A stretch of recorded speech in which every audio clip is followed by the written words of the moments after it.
জীবনের সার্থকতা আসলে কোথায়? এ প্রশ্নের জবাবে মানুষভেদে ভিন্ন ভিন্ন উত্তর আসবে। একজন গরিব অসহায় মানুষের কাছে দুবেলা পেট ভরে খেতে পাওয়ার জন্য ছোটখাটো কোনো কাজ পেলে তাতেই তারা নিজেকে সার্থক মনে করে। তাদের জীবনের সবচেয়ে গুরুত্বপূর্ণ বিষয় হলো কাজ। তারা ধর্মকর্ম, পাপ পুণ্য নিয়ে অতটা ভাবার মতো টাইম পায় না। একদিন এক শ্রমিক মহিলাকে প্রশ্ন করেছিলাম, আপনি যে বেপর্দা হয়ে কাজ করেন, এতে আপনার খারাপ লাগে না?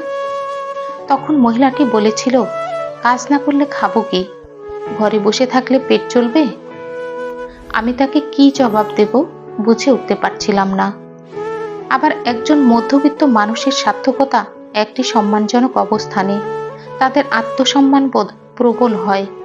তারা মান সম্মান নিয়ে মাথা উঁচু করে বাঁচতে চায়। আর উচ্চবিত্তদের সার্থকতা বিলাসিতায়। একটি বিলাসবহুল জীবনযাত্রা তাদের সব সময়ের জন্য কাম্য।